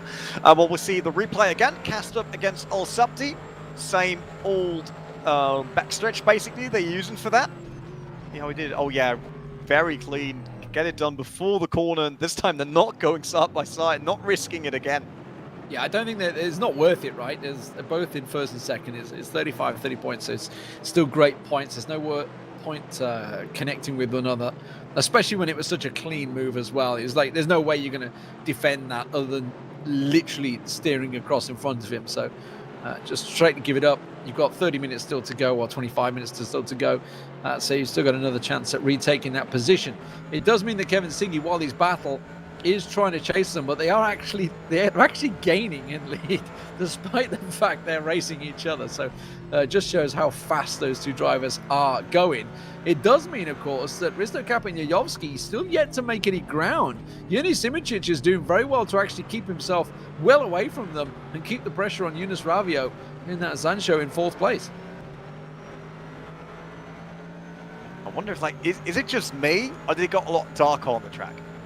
It has. I was just thinking that. I thought maybe it's my lighting in here. Yuri, is he going for it again? No, is this a replay? It's got to be a replay. No, they are side by side. I'm watching them right now. This is live. They are side by side through the corners again. Oh my God, you could put a little bit of paper between the two around that corner and it would have stuck up in the air. Al Sabti still just about makes it work and retakes the front. I just hope that these guys are keeping them on the track. I mean, it's great to watch this battle, but I would be afraid if that would be my team, that they might ruining there. I mean, we all remember some specific races from Formula 1, although that was, I think, a quick flash by Yuri Kastop here, signaling Al Sabti what's happening. But it got a lot darker. It can't be that it was like this in the beginning. So, really wonder, do we get that rain? We're crazy. We'd love some rain racing action. Oh. That was cast up, nearly running a bit too wide there. At one point, you're running out of tarmac and out of grip. Then you find yourself in the barrier, spinning off for all that grass available here at Virginia International Raceway. Well, the gap has shortened a little bit, down to 3 seconds with Siggy, 3.3. And actually, Yunus Ravio has gained on him, so they're all actually catching both. So this battle between Al Sabti and Kastorp is slowing them down a little bit now. So everybody's starting to gain that little bit of ground as they continue to try and charge through. Looking at the two front runners just sliding a little bit there. Yeah, that was Kastorp running a tad too wide there, and then lost the grip on the outside tires. You can easily lose the car there, so we keep it on track. Siggy, Ravio, Simicic, they conclude the top of 5, while we see Kastorp going for it once again. No, is he retaking the lead, or is Hani Al Sabti sticking to the inside? No, he might be able to keep the upper hand here against his teammate. Yeah, around the outside on the left-hander, and Al Sabti remains in the lead. So these two really putting on a show. I love that. And that is Yunus Ravio. Did he drop positions? Yes, he lost the position against Simicic. Yes, he's got past him. Yeah, it's exactly what I was about to point out there. Risto Capit's actually on the back end, so I don't know what's happened to Ravio, whether it was just simply a driver error, whether he ran a bit wide, or whether he got past, and Risto Capit is going to try and send it through. Not going to work. You see what I see? That is a working wiper already. That means we actually get rain. They wouldn't put them on just for fun, so it is starting to rain. We can see it. Look at the rear spoiler. Look at the rear spoiler. You can see the raindrops there. As it looks like Brzezinski tries to make the move through on Polesny there, and he does manage to make it work. So it is raining, and yes, there are wipers. Everybody getting themselves set up. The question is, how much rain will we get?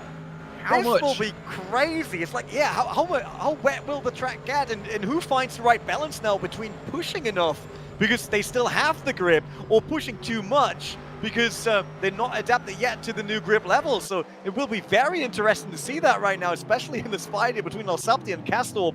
And the same, obviously, for everyone else. They all have to get used to it. They got the weather forecast before the race. They get that each and every time. There was a slight chance for rain, and it seems like weather got decided that it will rain today. This makes it a lot more interesting. Look at that. All these raindrops on Yuri Kastov's car. Now they have to be really precise. Oh, side by side, Simičić making the move, and he's got through on Kevin Siggy. Simičić from 5th place up to 3rd now, passing Ravio and Siggy. Seems like the rain is very nice for Simičić. Yeah, as I said, I think it's down to now how much the driver is still willing to push each lap, because with the rain now coming down, they basically get a new track every single lap. Like, something that worked in the previous lap might not work on the one you're on right now. We still got 20 minutes to go, so it is enough time for it to get really wet or even stop raining all again. Oh, Kevin Siggy getting a little slippy there himself. That looked like he was struggling for grip on that corner to try and keep on the back end of Simičić. Definitely got a little bit slidey here. We're seeing the replay of Simičić just cruising on past, and like you say, this is just people just unsure on the braking point coming in. Simičić, very nice clean maneuver as well to pass Siggy there. Meanwhile, Risto Capit, and I think that's Ravio, he's just gone through on there trying to make it work there. So Ravio still managing to hold position though on them. Yeah, he still has that fight against two of the biggest names in this grid, so it won't be easy, but he's doing an awesome job. So kudos to him. Really a great driver. Lorenzo Arisi still in 9th, not close yet to Ferris Stanley to really make a move. And we see there's more rain coming. It's getting darker at the horizon. So I really love that. I see Aiden Millward telling us Jonas is finished, so he wants to ski then Scandinavian flick. Oh, Ferris Stanley is off, and that is a Waveframe Esports car next to him. That's Lorenzo Arisi. I said he wasn't in a position to make a move, and all of a sudden we see both cars, and I think that's a lost tire for Ferris Stanley. Yep, front left, no tire for him at all. That's DNF now. So, yeah. And that was 9th and 10th. And actually, meanwhile, Dennis Jordan looking to put the move past the Ferrari of Sedlasek. So it's Sedlasek and Martin Drillen, the two Ferraris, up into 9th and 10th that will benefit from this. And we're definitely seeing a lot of rain starting to kick up off the tires now. It's starting to get real slippy. Yeah, especially since some of these cars already ran through their tires. Now temperatures are changing completely with the rain being there. So I think we'll have a lot of action for the last 18 minutes, depending on how strong the rain will get now. Let's get the replay. That is Arisi. Is he already past Ferris Stanley there? No, Ferris Stanley's at the front. Oh, both running wide, and Arisi probably stepped on the brakes there as he saw a Ferris Stanley slipping away, and with that, he lost the back end of his Corvette. Obviously, all the weight going onto the front tires, and then the rear gets to light. Guess what? Yuri's back in the lead. Yes, he's regained the lead of Haniel Sabti. They continue to trade back and forward. But while this is happening, look at Yuri Simičić. He's inside the 3-second marker now, 2.7, and gaining on the leaders. So slowly, Simičić seems to be the man in the wet rain. He's absolutely delivering in the wet, it would appear. Meanwhile, Jonas Ravio was very heavy on the brakes a moment ago, and it almost caught Risto Kappa and Jajovski off, and they almost went in the back end of him as he was just a little bit delicate going into that corner. Simičić running the same time as the guys up front, like roughly, but it's interesting to see that the pace dropped by 2 seconds. So Darius had been fastest laps is 141. And then they dropped to 142 during their fights, 143 in between, and now they're all at 146 at least. So Risto's through. Risto, oh, he's trying to connect him. Risto's been collected a little bit, turned in on Jonas Ravio, and Risto spins. He should be able to get himself back in position, around about 8th, 9th position. He will get back on the track. Jajovski, of course, now moves up into 6th place and just turned in a little bit on Jonas there. I don't think Jonas could do anything about it. We'll maybe check that in the replay. Crazy maneuvers now everywhere, with everyone trying to make a move and gain some positions in the rain. I mean, who will become our big rain legend, basically?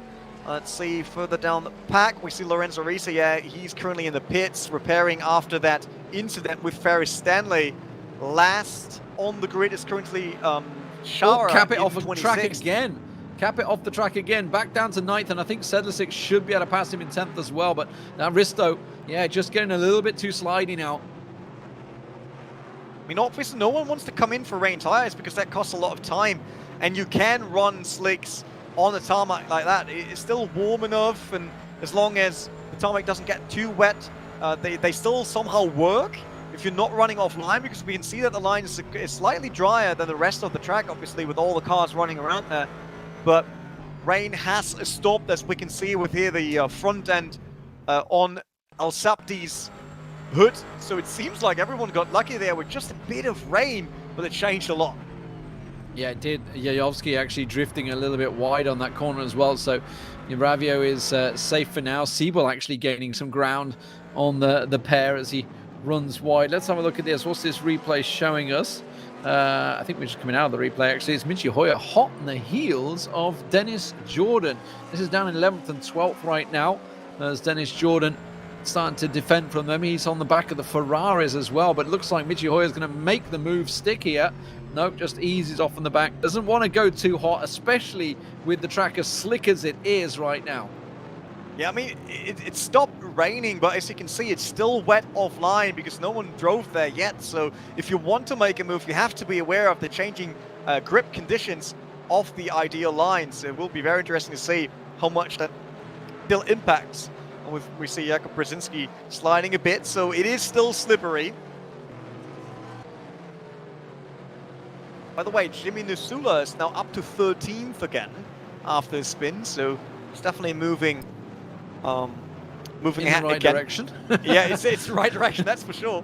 But yeah, seeing Sedlacek and where's the second? Martin Durland on 8th right now for John Alesi Esports in the Ferrari. So it seems like they have a chance to really score some proper points in Virginia, especially after the rain. I think Yerny Simicic should be hoping for more rain. He's definitely seemed to be the one that was gaining the most during that little flurry that we had, but he's back to a 3-second gap between Yuri Kastorp and Al Sabti, who are continuing to challenge. They did ease off a little bit in that rain. I think they realized we're going to have to take it easy here, guys, so we don't want to wipe each other out. We want to try and secure as many points as we can. Jajovski still running in 6th as well, the other Roman Grosjean Esports driver, still on the back end of Yunus Ravio, who's holding station, been defending. I feel like he's been defending this whole race, actually. Yunus Ravio, Jimmy Nasula was defending. Unfortunately for him, is down in 13th. 13 minutes is still to go, so the top two front runners are not yet sure who's taking the win here, if they don't make a mistake, or if Simicic actually catches on to them. Martin Durland, he's under a bit of pressure by Risto Capit. We see that Capit is a lot quicker out of the turns there. And on the right, that's Erhan Jajovski against Jonas Raivio, the 5th and 6th. Kevin Segi still able to hold on to 4th. Bad at all. But yeah, I think that the next move that we will see, if it's not Jajovski against Raivio, is Martin Durland and Risto Capit. Oh, Jajovski on the inside of Raivio already. That was way quicker than I anticipated, but not yet enough for him to get up to the top 5. Didn't see what that yellow was for. I just saw the yellow in Sector 2, so I didn't see who had gone off, if anyone, but didn't quite see what it was signifying. But Jajovski very much hot on the heels of Ravio, desperately trying to get through Yuri. He's give a bit of a gap to Hani Al Sabti, and the top 5 is generally pretty safe right now. It's Jajovski that's looking to break into that top 5 on the back of Yunus Ravio. Great drive from Alex Siebel, by the way. Been quietly going about his business up into 7th now. I think it was 12th we decided on where he started. So does manage to make it work. Is that going to work? That's the front 2 once again. Hani, is he going to give it up to Yuri? They lose a lot of time. Guys, it's 11 minutes and 40 seconds with Simicic clearly visible in their rearview mirror, and they're losing a lot of time. They might bring the Post Esports driver back into this fight for the lead if they go even further. You can see that spray on the right, no spray on the left, so it's still wet offline and dry online. So, I mean, this is an online race, so it should be dry everywhere, but you know what I mean, right? He gained half a second on that. The little battle they had there, he gained half a...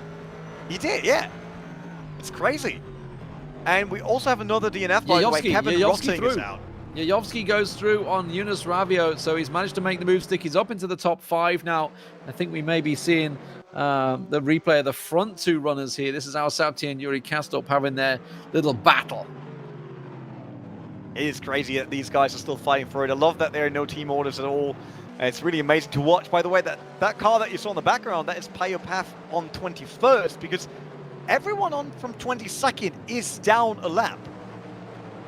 So these guys, they might start overtaking into the top 20 on this race. I mean, but they also get Simic involved sooner than later in this fight for the lead. I do suspect that obviously the guys that were maybe down the back maybe went in for some rain tires or something like that. I don't know, just maybe just a little change to change the settings or something. See if they could, I don't know, benefit something crazy as they had gone off. Kevin Rotting into the tire barrier there. Not working out as he planned. Simic inside the 2-second marker now. He is gaining ground. Has he got the time? 10 minutes left. Has he got the time to gain on either Yuri or Hani Al-Sabti? And more importantly, if he does gain it, can he make the move? Well, I mean, let's check. Hani Al-Sabti last lap was a 147.7, and Simic ran a 146.6. So obviously they were fighting there, but they also don't look like they will stop fighting soon. So depending on what RAG Esports does there up the front, Simic has the chance here to actually close that gap right before the finish of the main race. He's continuing to drive. I mean, effectively, he's doing time trials on the heels of them. So he's certainly proven to know the certain best positions where he can find the grip when it was wet. Of course, drying out track now conditions. He's continuing to force the pressure as best he can on the back end of them. Jajovski actually gaining on Kevin Siggy as well. We also, by the way, lost Peter Bielak. That's another DNF. So another Williams Esports driver. So both of them out right now. Wisniewski out already. Peter Bielak out now. So naps a day to forget for the Williams outfit. That's for sure. Not good in the sprint race. Jajovski wide. Jajovski wide. Just went wide there. Ravia will go through Jajovski. I didn't see whether it was just a simple unforced error, but he was on the grass running very wide, and that's giving Yunus Ravia a chance to go through. Jajovski right on his back end though, so it looks like he wants to try and take that position back. Yeah, that fight is not over yet. Look at Jajovski immediately charging at the Sancho Corvette in front of him. Alex Siebel is a bit further in the distance, and that in front of them now is Payopaf, and they have to run through traffic basically. Now we're back to endurance racing on rFactor 2, so they have to overtake that Porsche by Payopaf. Payopaf just bringing the Porsche out of the way completely, basically. I think he smashed into the wall there. I'm not sure because that car was gone so quickly. Yeah, that's a DNF. So Payopaf, after winning a lot of positions due to the DNFs, would still be on a fairly good spot basically in the finish. Now DNF started in 16th and 20th after the DNF, but he will drop further down because Lorenzo Risi is still running, but he's down further on the track, so it will take a while. I mean, that's one way of getting your car out of the way of people that try to overtake you. But let's look at Peter Bielak from Williams Esports. I said he DNF'd already, so let's see. No, he lost it on the brake. I think he tapped the brakes there. No, you think? I've got to be honest. I've seen Peter Bielak do this a couple of times over the last couple of weeks. It's suddenly that left-hand pull of the wheel disconnect. Oh, true. Oh, he had that on other events. He had it on Sebring. Yeah. He had it on the IndyCar. I thought he might tip the brakes slightly and then lost the rear end, sure. but that's too crazy. No, that's too crazy. That's just jump off to the left. Oh man, he will be furious about this. Someone has to save this guy. Like, he's quick, he's good, so make sure that he can actually race. Well, Yuri actually backed off a little bit on Hani Al-Sabti. It seems like they've decided to settle on their race as we have just under 7 minutes to go here. Doesn't mean Simic is not able to gain much ground on them, it does appear. Kevin Siggy still down in 4th place, running in that BMW. Got 4th in the sprint race, if I'm not mistaken, as well. So great performance from him so far. Yunus Ravio holding out 5th place with Jajovski running wide in the previous lap, back down into 6th place. It does mean Alex Siebel keeping station in 7th, and the 2 Ferraris in 8th and 10th, with Risto Capit between them. Risto Capit hot on the rear end of Martin Doolan. That was the spin by Payopaf. Oh, I lost the rear wing there. Yeah, that's race over, obviously. Oh, quick moment of getting distracted, not being fully concentrated. It's going to put the move in. Risto Capit through into 8th place, or is he? Martin Dillon not giving up the place and just muscles his way back into position. Nice work from the Ferrari driver. If Dillon can actually hang on to that, means another 5 minutes and 40 seconds. Not that much, but if Risto Capit is on your heels, then these 5 minutes basically turn into an eternity. Just 1.5 seconds for Yuni Simoncic behind Yuri Kastorp. He is gaining, but I think he's running out of time. Unfortunately, 5 minutes remaining of this race. Does seem that he's not going to quite get the time to get in there. Meanwhile, Jajovski, well, I don't think it's the dream race that he was hoping for after a great sprint race. He hasn't been able to make up too much ground like he did previously in Portland. He's still stuck behind Yunus Ravio, who's doing a great job at keeping him in his mirrors. Yeah, it would be so cool to see Simoncic closing that gap right at the end, but yeah, with under 5 minutes, I think that's too much. 1.9 seconds, 2 seconds basically. I think that's a bit too much, but fight still on here between Jajovski and Ravio for a top 5 finish. Yunus Ravio had his fair share of action today already, so it's probably totally sweaty right now. So I wonder if he can still hold on to that against Jajovski. Risto Capit in 9th, so he started 8th, finishing 9th maybe. Not really what he was looking for, I'm absolutely sure about that. Let's see now, Jajovski going for the inside line once again. He's just have to brake a bit later. He got all that push from the slipstream earlier, so normally this works.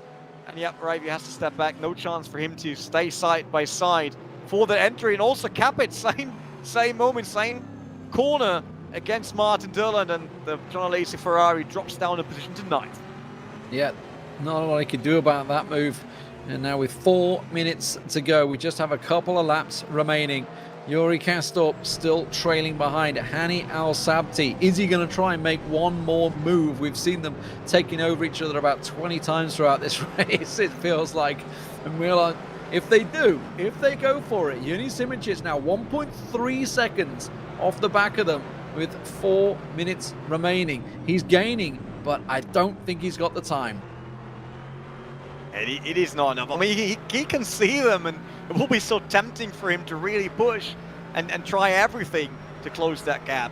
But it's also risky, right? He needs the points for the championship. He wants to score good in the overall championship. For that, he might have to sacrifice Virginia, basically. I've got to be honest. I feel that Yuri's going to put a move in. Yuri is positioning himself to really go for it, and Hani Al-Sabti, and that, you know, there could be a moment where they collect each other, and suddenly we see Simoncic go through. Simoncic is gaining quickly on the back of them as they keep going. As Al-Sabti is basically having to be defensive right now.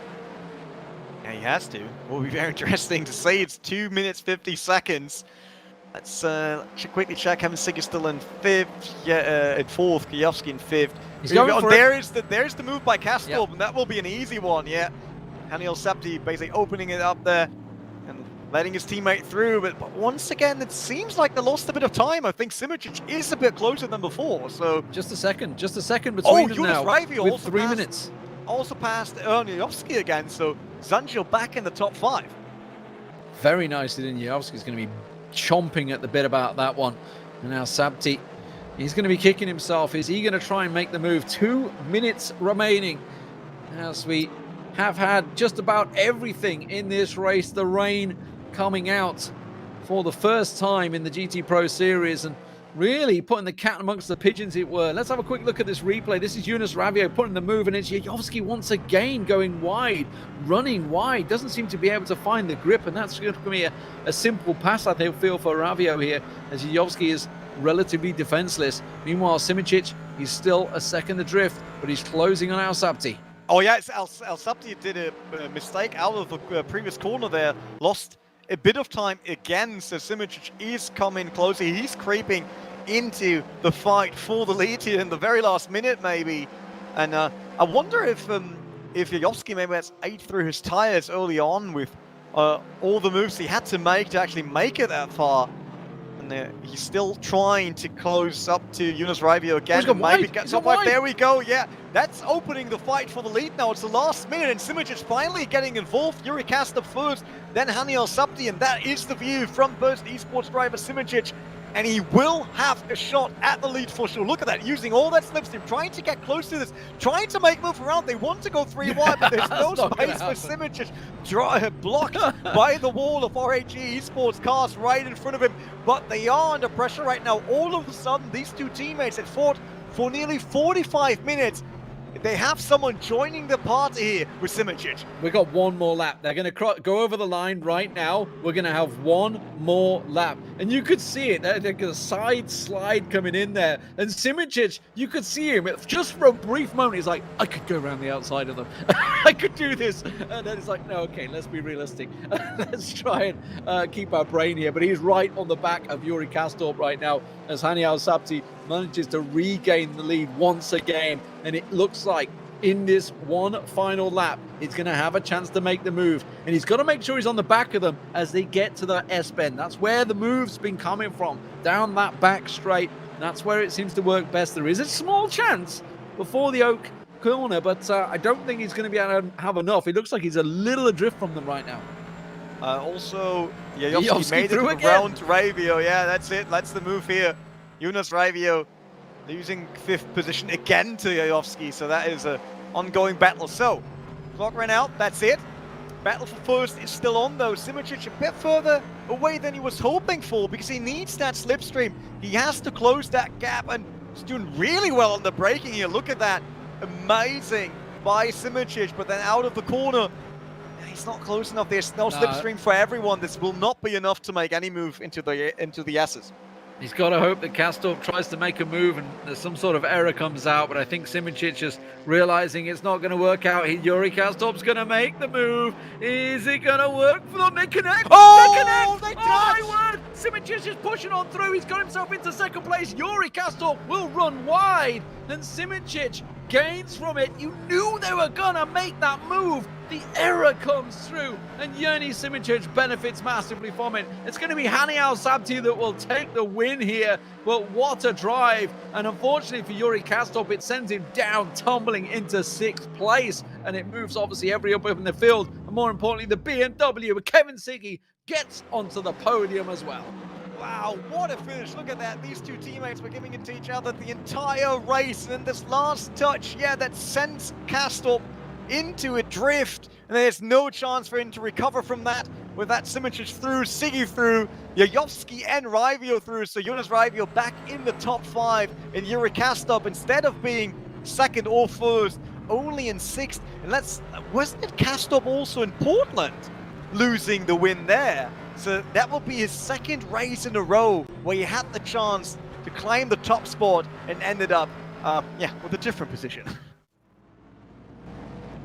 Well, I think the comms in the channel just below us is probably hot and juicy right now in the Roman Grosjean Esports channel. You know, we talked about it. They got the team orders. Nothing's in there. They were fury to race for, and Hani Al-Sabti is the man that benefits it in the end. Gets himself the big 35 points on the board, and that is massive for the man that won the first race at Sebring as well. So he's going to be right back in contention in the championship. Jajovski down in 4th place, the championship leader right now. But it's great to see Kevin Siggy getting back in there relevant with that BMW onto the podium once again. That was just a crazy finish. And I have to say, obviously it's the usual, like, oh, how could they do that? But hey, we wanted everyone to race for the win, no matter if they're teammates or not, and that's exactly what they delivered here in round 3 of the rFactor 2 Cheeky Pro Series, powered by VCO. So I'm more than happy about it, even though if it ended in a spin for Kastorp, but that was racing action at its best. Absolutely lovely here, what the pros are putting on for us. And I would say it was a race with a lot of victims. I mean, 23rd to 30th, that are all DNFs. They all lost it on the track somewhere, were involved in crashes. We saw people just spinning out on their own, so not an easy track to tame at all. Then the rain we had in between. So I would like tough to challenge. say it wasn't expected, but let's face it, it was. You know, both Aiden and Lewis were betting on how many they were going to go out of the oak corner and how many people we were going to lose. And sure enough, it's kind of what we expected. You can see it right there, 23 down, all DNFs. You know, everybody just putting a toe on the grass. I think for Nikitin Wisniewski is definitely going to be one to forget. Unfortunately, obviously was running up in, I believe it was 4th place in the sprint race when he first went out, and that sent him down, tumbling down to 27th where he started and never really looked back from there on in, unfortunately for him. Obviously, you know, it was a race that had everything, really. The rain came down for the first time, and it was Yoni Simoncic that looked to be benefiting it from him the most. Obviously, Kevin Siggy, at the time before that rain came, he was the one that was on the charge. He took 3rd place, was actually a second adrift from the field as well, which was, at the time, I believe, Yunus Ravio. And then Simoncic, as soon as that rain came down from 5th place, just surged his way forward. He seemed to find the extra bit of grip that nobody else could. Yeah, it was a really entertaining event here, and that was only round 3 of 6, so there are another 3 races for you guys out there to watch. Next up, we will travel to Germany, to the Nürburgring, 23rd of November for round 4 of the rFactor GT Pro Series powered by VCO, before we head over to Indianapolis and then Spa-Francorchamps as our last track to visit. Obviously, you don't have to wait for racing action for 2 weeks now, because next Monday, same plays, same channels, you will find the rFactor 2 GT Challenge Series powered by VCO. That's the feeder series for the pros. All drivers out there trying to qualify for that. They can all get involved in different splits. And then the top scoring drivers there, first of all, they move between the splits after every second race. But at the end of the season, the top guys also move up directly to the Pro Series, while we drop the lowest scoring drivers from Pro. And then the in-between ones, basically, they all find themselves in a relegation where less scoring pros go up against some of the GT Challenge drivers, trying to find position and points to be the last 5 to make it up to Pro Series. So there's a lot of action in the world of GT racing at rFactor 2. Don't miss out on that. It will be with Lewis McGlade and Aidan Millward on Monday. So write down on your calendar, and then we will be back on the 23rd of November, right? Absolutely. Can't wait to see it. The Nürburgring. Go into your home, Renee. We'll see what sponsored corners can come in next by the gap of 2 weeks. See if anyone can throw new sponsorship in there. Yeah, I'll probably just buy one of them right now. You never know. Could be the BPM chicane at the end of the track. But that's it for it today. I hope you guys out there enjoyed the race. Everyone enjoyed the race. And we're really entertaining for us here in the commentary booth. And then we'll be back 23rd of November or next week for the GT Challenge. Until then, take care. Goodbye.